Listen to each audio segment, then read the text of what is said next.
Subscribe now and press the bell icon. Never miss an update.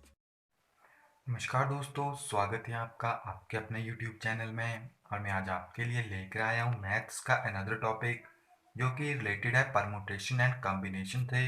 तो आज हम पढ़ेंगे परमुटेशन के बारे में कि परमुटेशन होती क्या है और परमुटेशन को हम कैसे निकाल सकते हैं। तो परमुटेशन को निकालने के लिए हमारे पास 4 थ्योरम्स जो है वो प्रेजेंट है। यानी अगर हम 4 थ्योरम्स को ठीक ढंग से उनको पढ़ लेंगे तो हम इजीली परमुटेशन के क्वेश्चंस को सॉल्व कर सकते हैं। और कॉम्बिनेशन की तो एक या दो ही थ्योरम्स है जिनसे आप उनको कर सकते हैं। तो सबसे पहले आपको ये पता होना चाहिए कि परमुटेशन होती क्या है और आपके पास कॉम्बिनेशन क्या होती है। तो परमुटेशन जो है आपके पास होती है arrangement of a different order of number of object taken some और ऑल एट अ टाइम। यानी परमुटेशन जो है वो मेनली है ऑर्डर एंड अरेंजमेंट। परमुटेशन में आप सबसे पहले अरेंजमेंट आप अरेंजमेंट देखते हो और इसमें आप ऑर्डर देखते हो कि आखिर क्या ऑर्डर है हमारे पास। और कॉम्बिनेशन में आप केवल कॉम्बिनेशन देखते हो या आप सिर्फ जो है उसका जो ऑर्डर होगा वो ही मैटर करेगा। क्योंकि अब आप देखोगे तो परमुटेशन में जो आपके पास इक्वेशन बनती है वो काफ़ी ज़्यादा लंबी होती है। जो वैल्यूज़ आएगी अगर परमुटेशन लगाओगे आप किसी सेट के ऊपर तो मान लीजिए आपके पास 4 आंसर आया तो कॉम्बिनेशन में वही आंसर आपके पास 2 या 1 होगा। इतना डिफरेंस होता है उनमें। तो आइए 4 थ्योरम्स के बारे में पढ़ते हैं कि कौन सी वो 4 थ्योरम्स है जो कि परमुटेशन से रिलेटेड है। तो एक एग्जांपल करते हैं। सबसे पहले मान लीजिए आपके पास एक बर्ड है रोज। अब रोज को आपको अरेंज करना है तो कितने वेज होंगे रोज को अरेंज करने के। और विदाउट रेपिटेशन, यहाँ पे रेपिटेशन आपके पास अलाउ नहीं है, आपको यहाँ पे रेपिटेशन नहीं करनी है। तो आपके पास यहाँ पे ये सिंपलेस्ट मेथड होता है करने का। आपको कितने हैं 4 है 1 2 3 4 कॉलम्स बना लीजिए। पहला है आर, दूसरा ओ एस सी 4 है आपके पास। फर्स्ट को लिखने के लिए कितने हैं आपके पास 4 हैं 4 आगे। सेकंड जब आप लिखोगे तो रेपिटेशन आपके पास अलाउ नहीं है। इट मीन कि आपके पास केवल 3 ही एलिमेंट बचे हैं 3 नेक्स्ट के 2:1। तो जब आप इसके टोटल बेस निकालोगे तो आपके पास 3 इंटू 2:1। तो ये आपके पास यहाँ पे टोटल बेस 24 वेज जो है आपके पास यहाँ पे आ जाएंगे। तो इस तरह से आप इन क्वेश्चन को करते हैं। मगर ये तो एक छोटी सी टर्म है। जब आपके पास काफ़ी ज़्यादा लंबी टर्म आ जाएगी तब आप उसको कैसे करोगे, क्योंकि यहाँ पे तो रेपिटेशन अलाउ नहीं थी। सम टाइम आपके पास रेपिटेशन अलाउ होगी तो आपके पास इसके लिए भी 4 होंगे, इसके लिए भी 4 होंगे, इसके लिए भी 4 होंगे, इसके लिए भी 4 होंगे। तो ये टर्म आपके पास काफ़ी ज़्यादा बड़ी टर्म बन जाती है जिससे कैलकुलेट करना इतना इजी नहीं होता। इसीलिए उन थ्योरम्स को डेवलप किया गया है। तो आइए उन थ्योरम्स के बारे में पढ़ते हैं। तो हमारे पास फर्स्ट थ्योरम है। फर्स्ट थ्योरम मैं आपको डायरेक्ट फार्मूला बताऊंगा और अंडरस्टैंड करवा दूंगा कि एक्चुअल में वो थ्योरम आपके पास बोलती क्या है। आपके पास जो फर्स्ट थ्योरम या फॉर्मूला बनता है वो बनता है ये एन पी आर। और इसको आप अनदर फॉर्म में लिख सकते हो N n-1 n-2 so on n-r+1।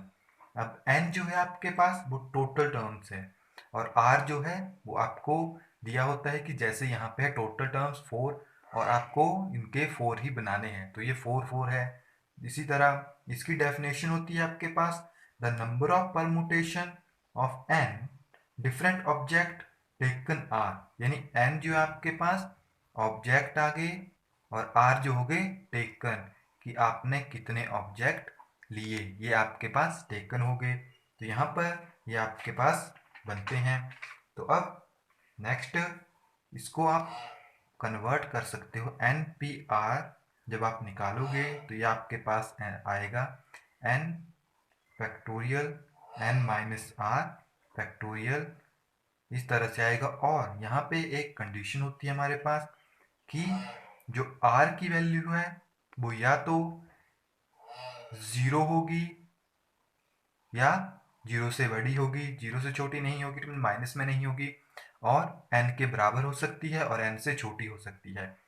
मान लीजिए फॉर एग्जांपल आपके पास कोई 4 टर्म्स हैं और आपको उन्हें 4 टाइम्स ही लिखना है, और ये जो है रेपिटेशन यहाँ पे अलाउ नहीं होती, ये विदाउट रेपिटेशन है। ये फार्मूला तभी आएगा जब आपके पास रेपिटेशन अलाउ नहीं है। इस फार्मूले में आपके पास रेपिटेशन अलाउ नहीं होती।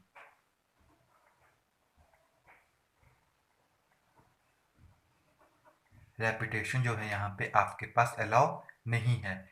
तो जब आपके पास यहाँ पे रेपिटेशन, मान लीजिए आपके पास n की वैल्यू 4 है और r जो है उसकी वैल्यू भी 4 है, तो आपके पास ये बनेगा n p r is equal to 4p4।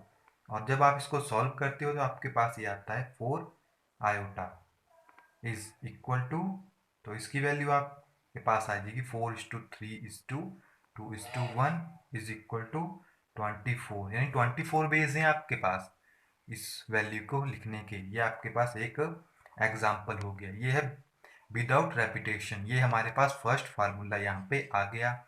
Second formula है हमारे पास,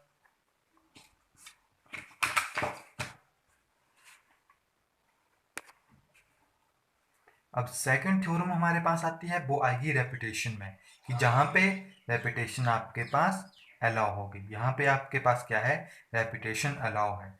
तो इस फार्मूले में सिर्फ इतना फर्क है कि यहाँ पे n रेज टू पावर आपके पास r टर्म हो जाएगी। डायरेक्ट है, इस फार्मूले को इस तरह याद रख सकते हैं। अगर किसी में आपके पास रेपिटेशन अलाउ दी गई है तो इसी एग्जाम्पल को लेके देख लीजिए कि n की वैल्यू आपके पास 4 है, r की वैल्यू आपके पास 4 है, तो ये आपके पास 4⁴ काफ़ी बड़ी टर्म, 4:4:4 यानी 256। इतनी बड़ी टर्म ये आपके पास यहाँ पे बन गई। तो इस तरह से आप इसको कर सकते हो। आपके पास 2 फार्मूले यहाँ पे हो गए। तो अब बढ़ते हैं थर्ड थ्योरम की तरफ। 2 थ्योरम्स हमने पढ़ ली। फर्स्ट इज रेपिटेशन के लिए, सेकंड इज नॉन रेपिटेशन के लिए। एक में रेपिटेशन अलाउ थी, एक में नहीं थी, मगर उनमें एक बात थी कि जो भी एलिमेंट्स थे वो दोबारा नहीं आते थे। जैसे कि आपने देखा था कि जैसे आपने यहाँ पे लिखा था रोज, तो रोज के जितने भी एलिमेंट्स थे वो डिफरेंट थे। यही इन दोनों थ्योरम्स की कंडीशन थी कि सारे के सारे एलिमेंट डिफरेंट हो गए। अब थर्ड एंड फोर्थ थ्योरम जो है हमारे पास वो है कि अगर आपके पास कोई एक एलिमेंट जो है वो एक टाइप का है, तो जैसे कि मान लीजिए आप लिखोगे एजुकेशन,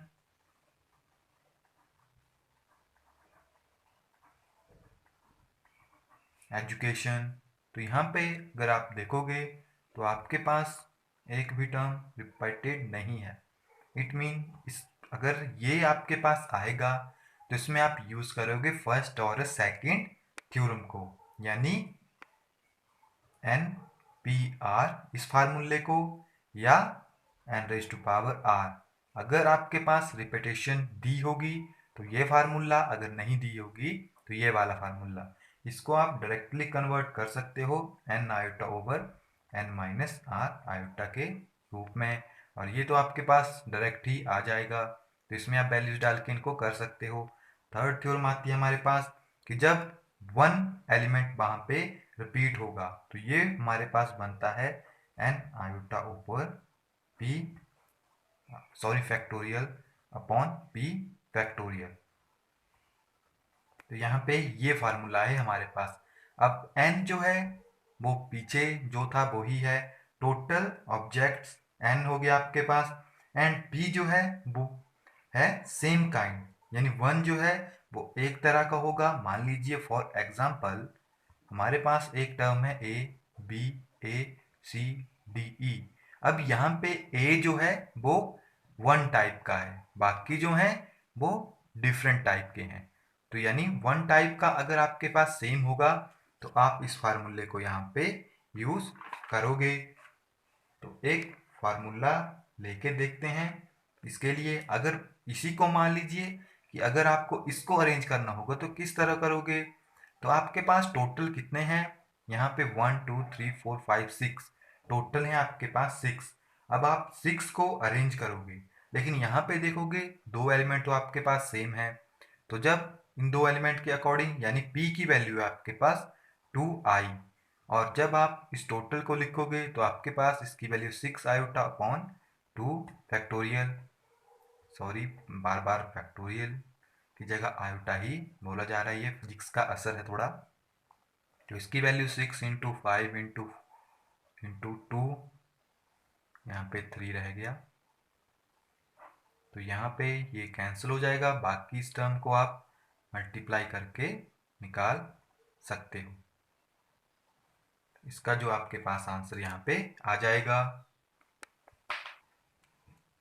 यहाँ पे जो भी इसका आंसर आ जाएगा, इस तरह आप इनको कर सकते हो। फोर्थ थ्योरम भी इसी से रिलेटेड है। फोर्थ थ्योरम में आपके पास ये फार्मूला आपके पास यहाँ पे बन जाएगा, p1 factorial p2 factorial so on pn के कुछ भी मान लीजिए यहाँ पे फैक्टोरियल। यानी अगर आपके पास ऐसे एलिमेंट गिवन है जिनमें काफ़ी टर्म जो है वो रिपीटेड है, फॉर एग्जाम्पल इलाहाबाद को ले लीजिए।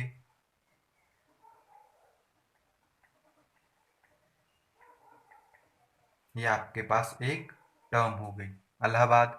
तो यहाँ पे अगर आप देखोगे तो ए कितनी बार है, 1 2 3 4।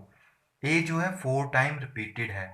एल जो है आपके पास 1 2 टाइम्स रिपीटेड है। टोटल टर्म्स कितनी है आपके पास, 1 2 3 4 5 6 7 8 9। तो एन की वैल्यू जो है आपके पास वो 9 है। ए जो है आपके पास कितनी बार रिपीटेड है, 4 टाइम्स। एल जो है आपके पास 2 टाइम रिपीटेड है। तो यहाँ पे हमारे पास इसका फार्मूला बन जाएगा, एन की value 9 factorial upon 4 factorial and 2 factorial. यहाँ पे हमारे पास ये बन गया। तो इसको आप इजीली कर सकते हो। 9 को ब्रेक कर दीजिए,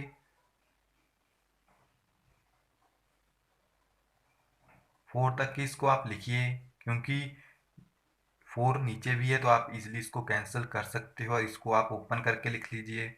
तो ये जो है यहाँ पे कैंसिल हो जाएगा, ये यहाँ पे कैंसिल कर दीजिए। बाकी जब आप इसको कैलकुलेट करोगे तो आपके पास ये टर्मिनोलॉजी कुछ इस तरह से बन जाएगी।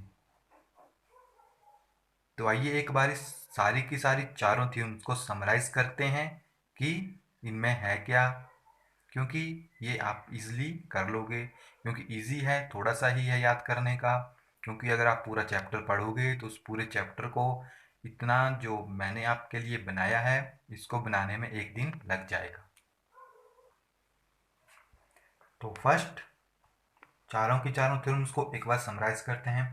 फर्स्ट थी आपके पास कि अगर आपके पास रेपिटेशन अलाउ नहीं थी तो N P R N upon P minus R ये टर्म आपके पास आ गई कि आपके पास जो रेपिटेशन है वो अलाउ नहीं है।